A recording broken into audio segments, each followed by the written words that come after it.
क्या आप जानते हैं दुनिया का सबसे पुराना और प्राचीन सनातन धर्म की स्थापना कब और कैसे हुई थी? आइए विस्तार से जानने की कोशिश करते हैं। इतिहासकारों और विद्वानों के अनुसार सनातन धर्म की जड़ें वैदिक काल में मिलती हैं। ऋग्वेद, जो विश्व का सबसे प्राचीन ग्रंथ माना जाता है, लगभग 1500 से 2000 ईसा पूर्व रचा गया माना जाता है।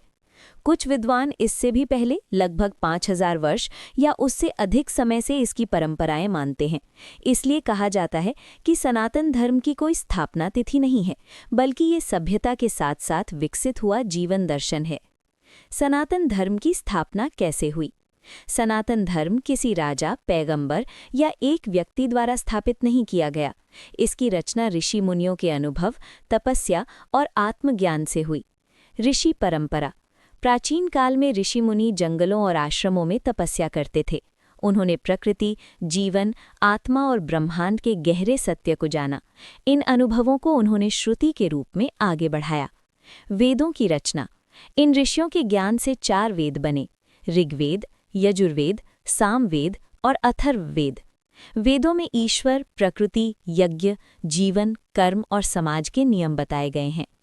उपनिषद और दर्शन। समय के साथ उपनिषद, ब्राह्मण ग्रंथ, आरण्यक और दर्शन शास्त्र विकसित हुए।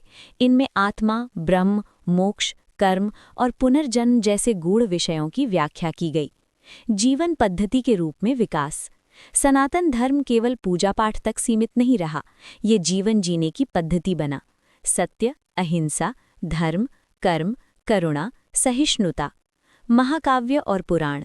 रामायण, महाभारत, भगवद गीता और पुराणों के माध्यम से सनातन धर्म आम जनता तक पहुंचा। इनमें आदर्श जीवन, राजा, समाज और मानव मूल्यों का वर्णन है। सनातन धर्म कोई बनाया गया धर्म नहीं, बल्कि अनुभव से जन्मा हुआ शाश्वत सत्य है।